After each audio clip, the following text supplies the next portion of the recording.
Turn it up, swashbucklers! You're listening to Under the Crossbones, episode number 88. My name is Phil Johnson. I am your host for the show. Thank you once again for tuning in. Thank you for telling your friends. Thank you for helping me keep the ship afloat. That is awesome of you.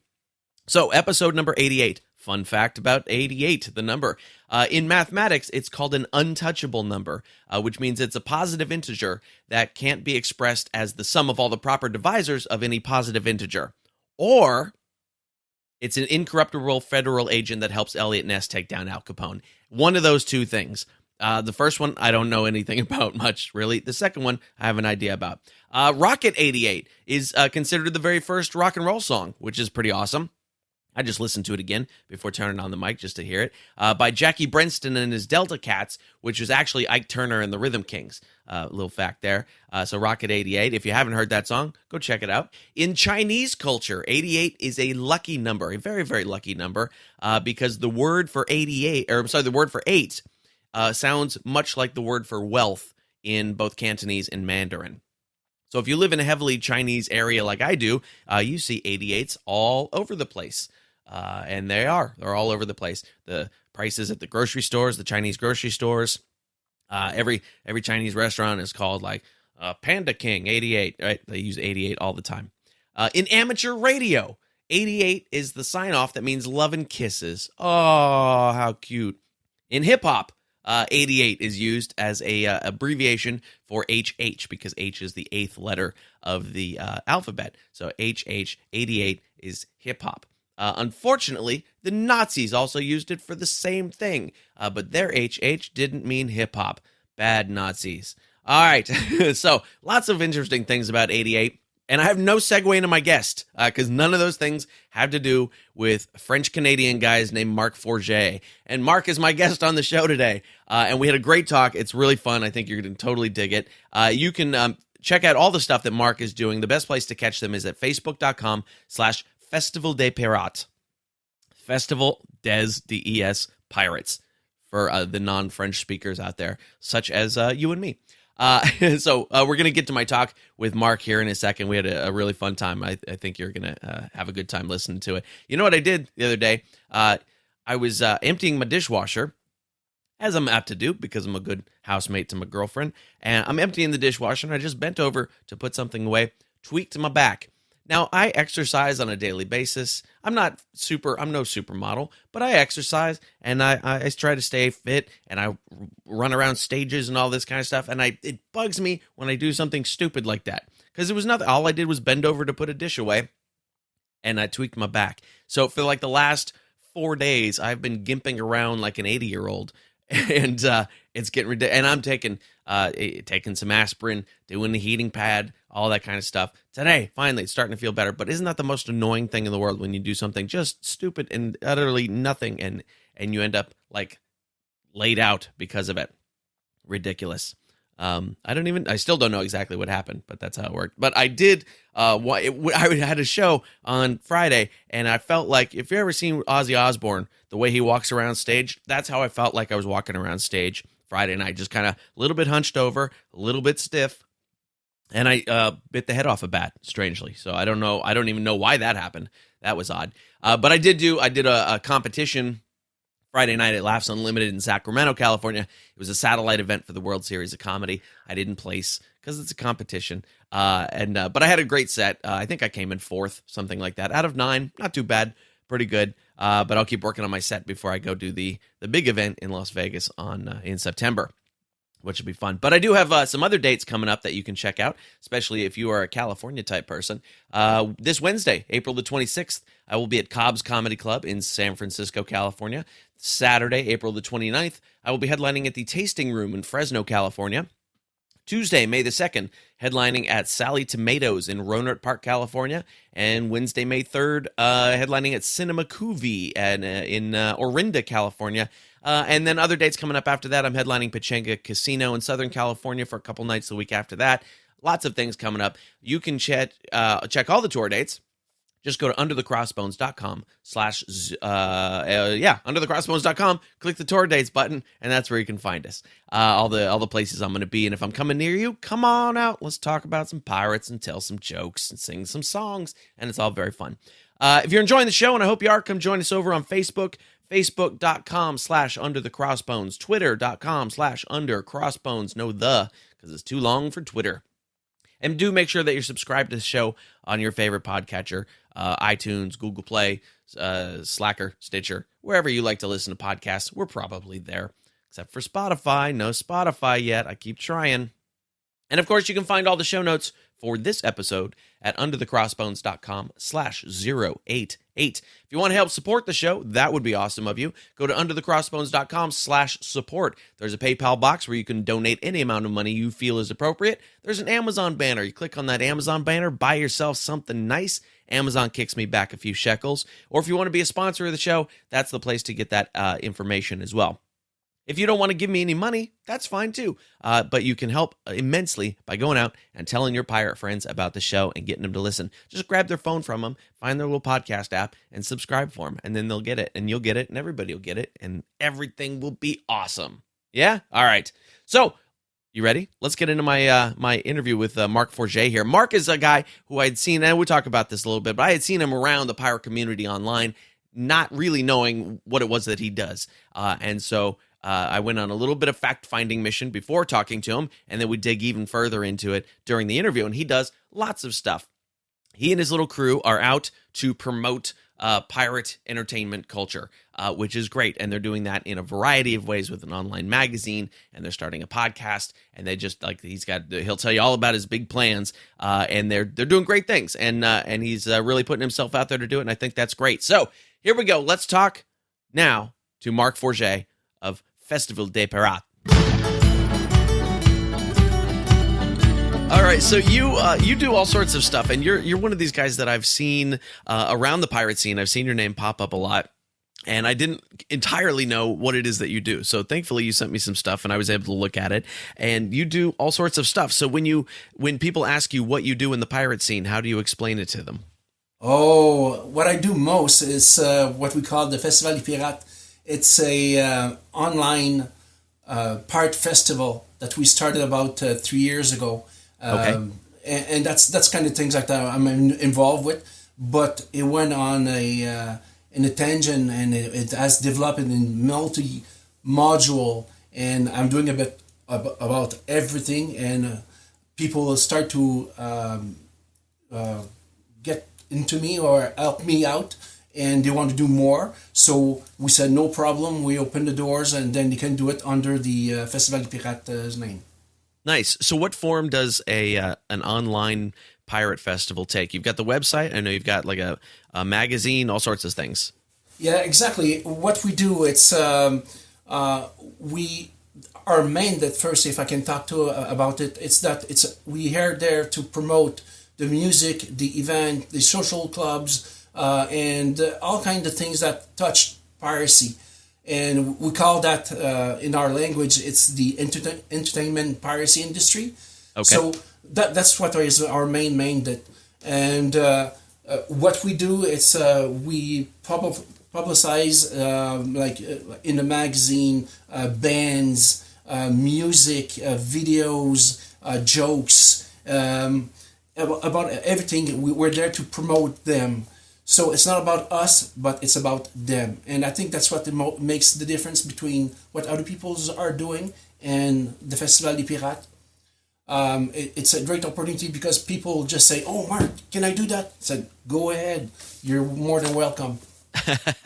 and people are going into Festival des Pirates, and it's a festival. It's a party where people are engaging in many ways, interacting with each other's. Yeah, and I was just digging around the website. I have been to the website before. As soon as you linked me over to it, I was like, oh, I've been here before.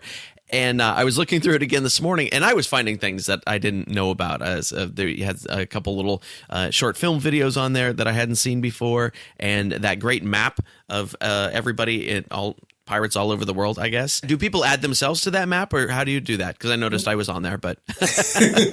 Yeah, what I do, it's about each 3 months, I'm sending a post in Facebook, and then people just respond in their in the comment with their names, where they live, and then I add that to the map. But the map is getting so big, and we have so much viewing that it start to crash. And I even sent a trouble ticket to Google, and they say, "Hey, sorry, that's the first time it happened to us. It's getting too big, I think." You broke Google. Almost, at least that portion of that Google map. So we are thinking about moving it to something else with the help of Google. Probably gonna move it to the world.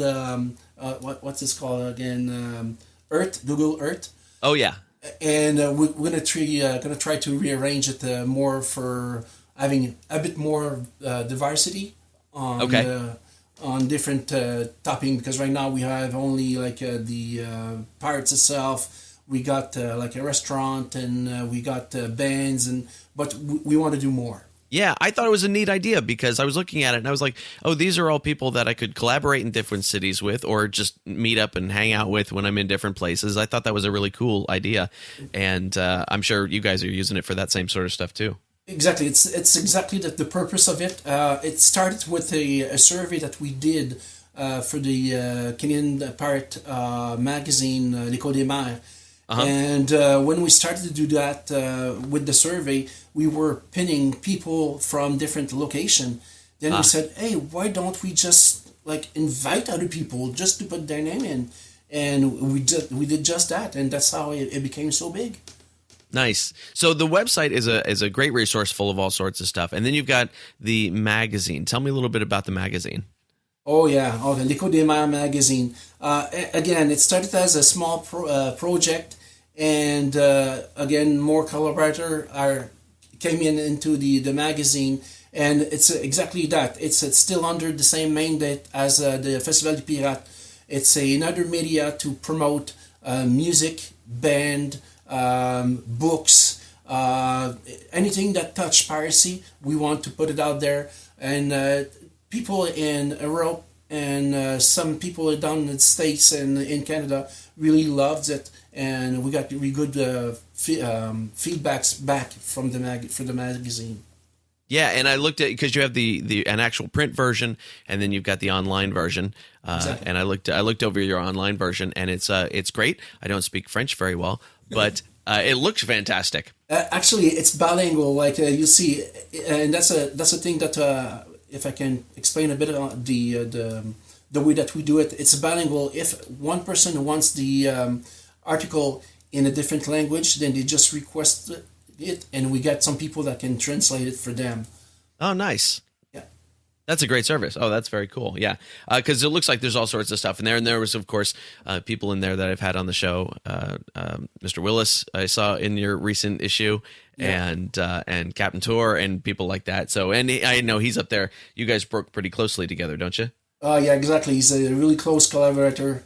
We really love him, and he's doing great work. And on the 13th of May, he's releasing his new album, and we will be there for sure. Maybe with the Écho des Mers radio, be live, and maybe doing some couple of things with him, maybe interviewing. But that's things that we need to plan. Nice, that's great. So let's dig back into your history a little bit. Tell me a little bit about how you grew up, how you got into pirates. Okay, it started like for some people that know, I'm in the military, in Canadian military. I'm the Royal Air Force, and we did a deployment down in Tyndall Air Force Base, and it's a couple of minutes away from Panama City Beach.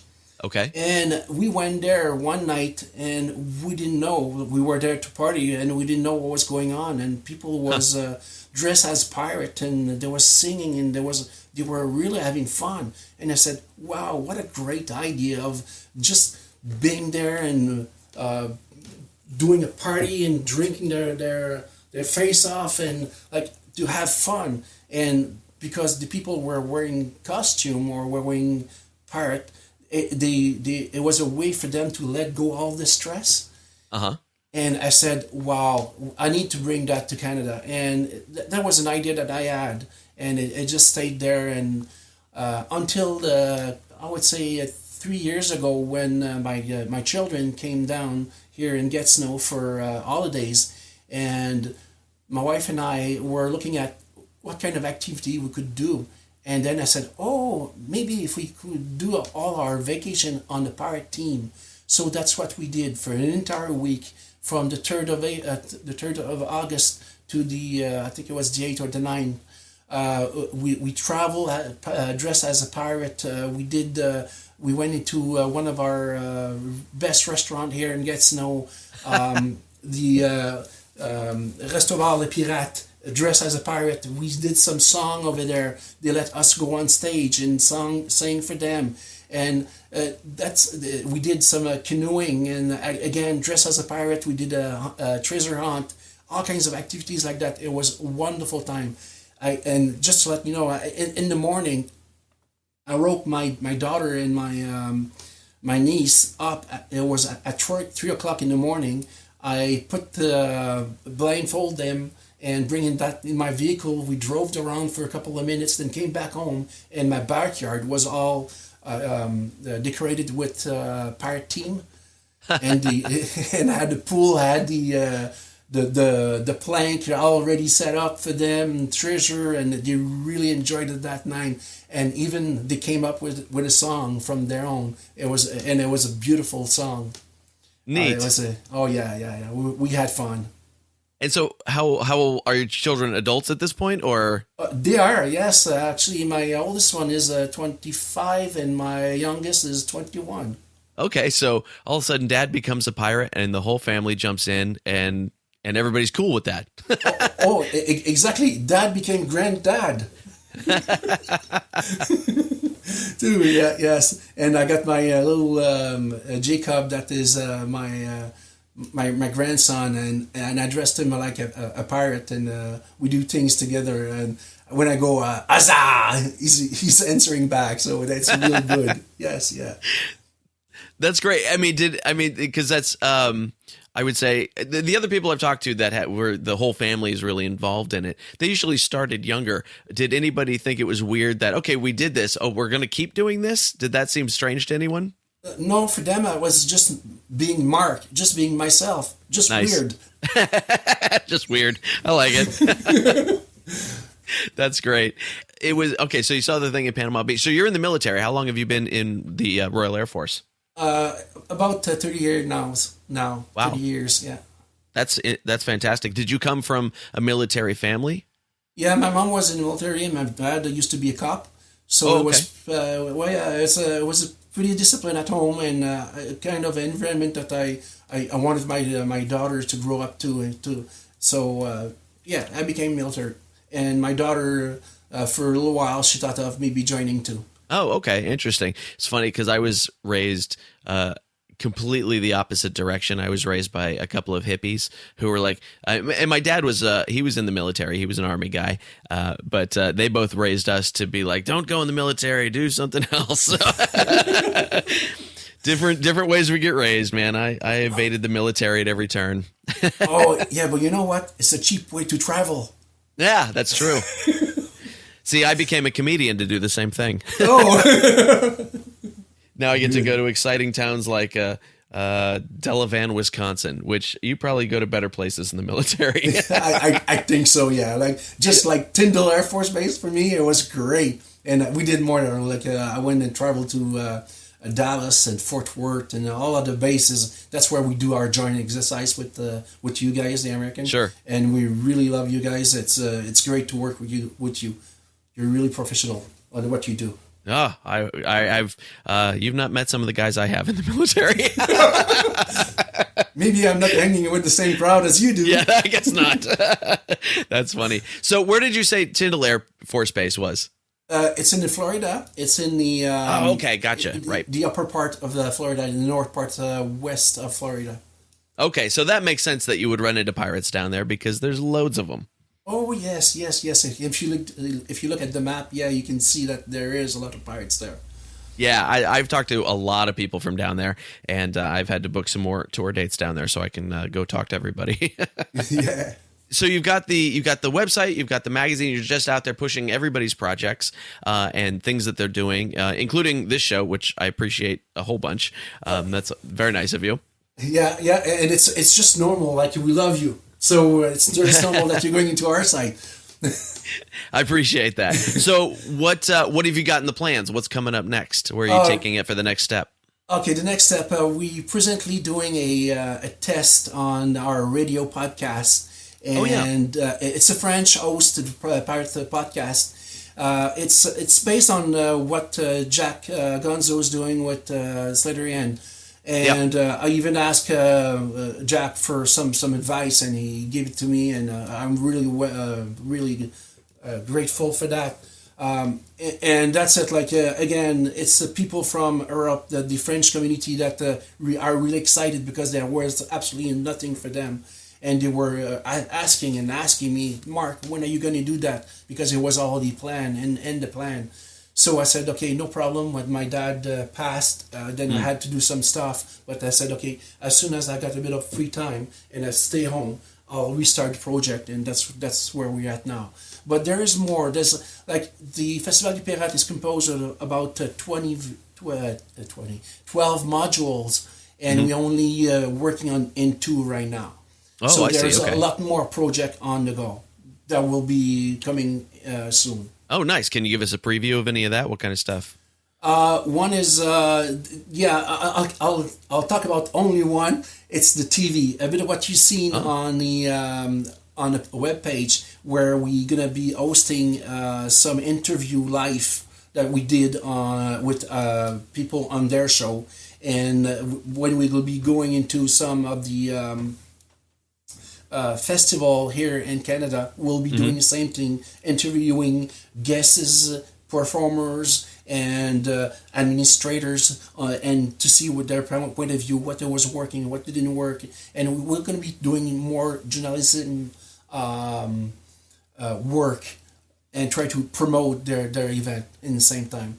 Okay, nice. Now, when you got into the pirate thing in Florida and you went back to Canada, did you know that there was a pirate scene of sorts happening up there, or did you just kind of have to dig around and connect with these different people? No, actually, because I spent some time in Nova Scotia, and Nova Scotia's got a big pirate community. I knew there was some stuff going on over there, but I didn't really hook up with them. It was nice to see during either Tattoo or the Tall Ship. They were there doing things, but I was still too busy with my family, so I didn't have time to do any activities that I enjoyed. So now that my kids are left home, I'm able to do that, and now hook up with a big and I'd say it's a big community. In Canada, it started to grow and grow and grow. And unbelievable the amount of people that are joining us now. Were there other French language Canadian publications and things for the pirate crowd, or was it mostly English stuff that you were finding? It was mostly English, and they did a great job. When I looked at Mutiny magazine and other magazine like that, people knew about them, but because again it was a language barrier, they didn't really engage in those magazine, and that's why I started mine. And that's obviously why I didn't know as much about yours, is because I'd run across it and I went, oh, this looks really great. I have no idea what it says, but it looks really interesting. I took French in high school and a little bit in college. I had 3.5 years of French, and I only remember just enough to irritate my girlfriend with, and so yeah, when I come up to get back to do shows, it's going to be ugly. Let us know, because we will cover you for sure. There you go. See, you can come on stage and interpret for me. Oh, I'll be great. Yeah, no problem. I'll do that. I don't know what I'm going to say, and you don't know what I'm going to say, but I'll say something. That would be fun. That would be fun. So it's interesting. I find it interesting when somebody comes to the whole pirate thing kind of later in life, like you did. Did you, as a kid, were you a fan of pirates at all, or really was it just discovering that kind of idea in Florida with the costume and we can do things we wouldn't do otherwise?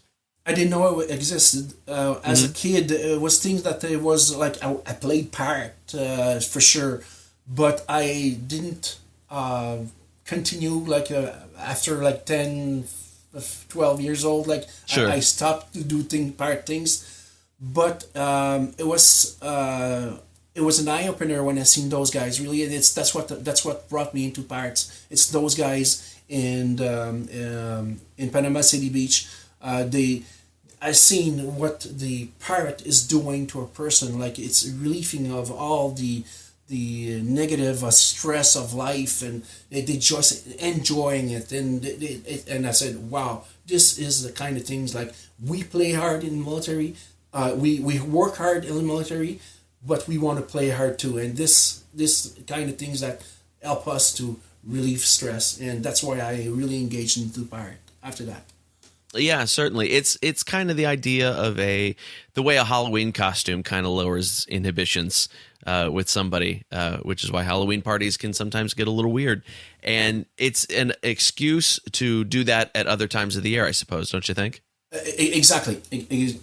And there's each weekend or so, there's an activity that we are aware of, part activities that people can go in, and there is things for every ages, and it's great because even at my age, where I'm getting old, there is things there for us to do.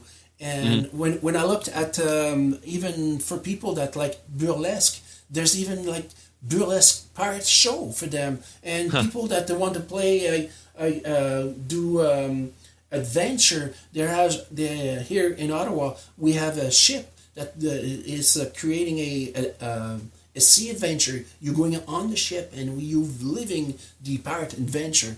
Again, and it's for the entire family. There is things to do for everyone in the pirate. That's cool. What's your favorite festival up near where you are?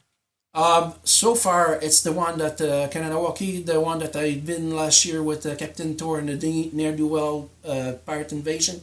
That's Pirate Invasion. It was when I seen it, it was like a full encampment, and we could stay on the encampment, and people were there visiting us and asking questions. I never really experienced that kind of pirate festival.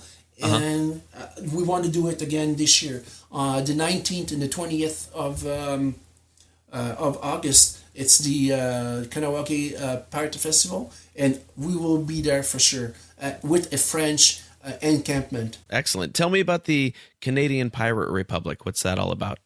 Okay, that's a bunch of pirates that got together to share their knowledge, their know-how, to help growing the pirate festivals in Canada. Like so far, there was only in West Coast and the East Coast, in Halifax and Vancouver.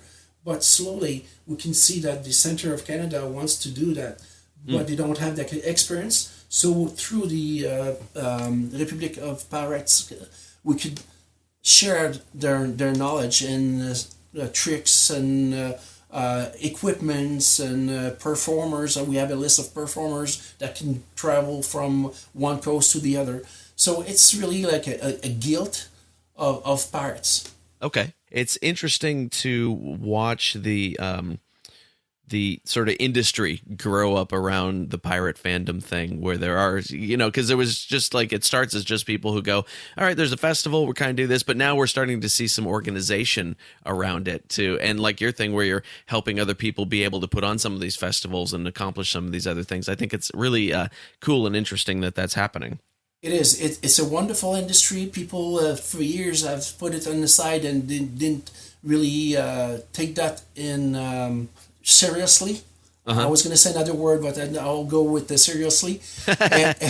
and now people are attracting now and say, oh, there's something's going on here, because there is a pirate social gathering going on a bit everywhere, like social groups growing, and like I do have one. We call it the Mighty Chaloupe.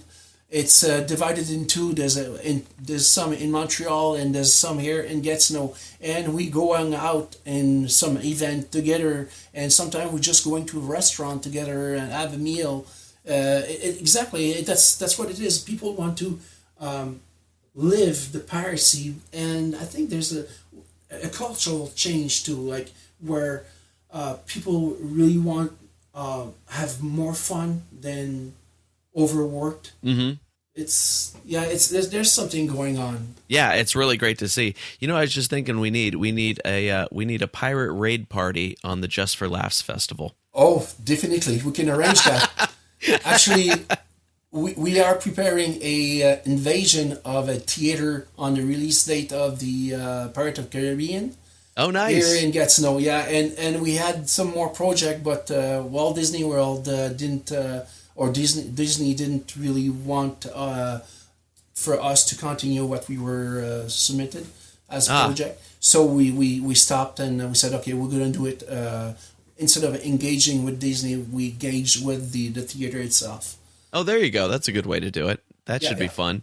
I don't know what I'm doing on the premiere. I'm going to be in Los Angeles the week before the premiere because my timing is fantastic.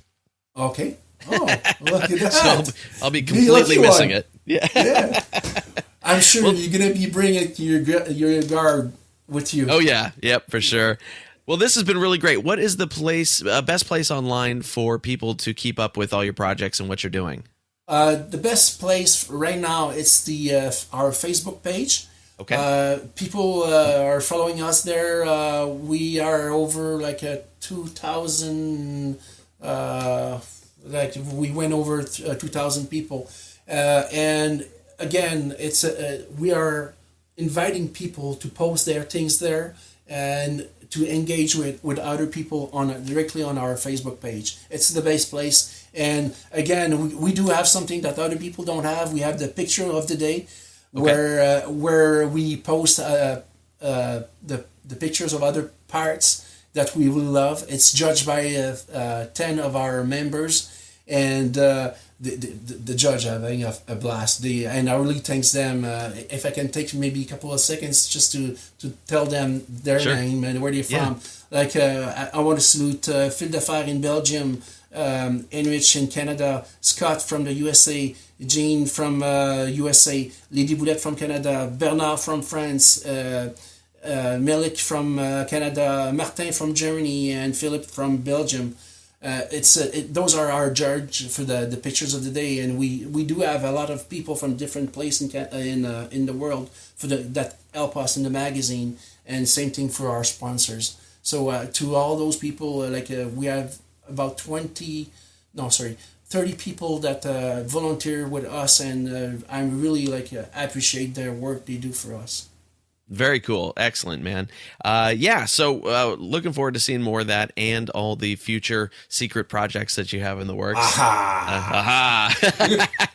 Is there anything I forgot to ask you that you want everybody to know about? No, I think we've covered pretty well everything that I had on my list. No, that's it.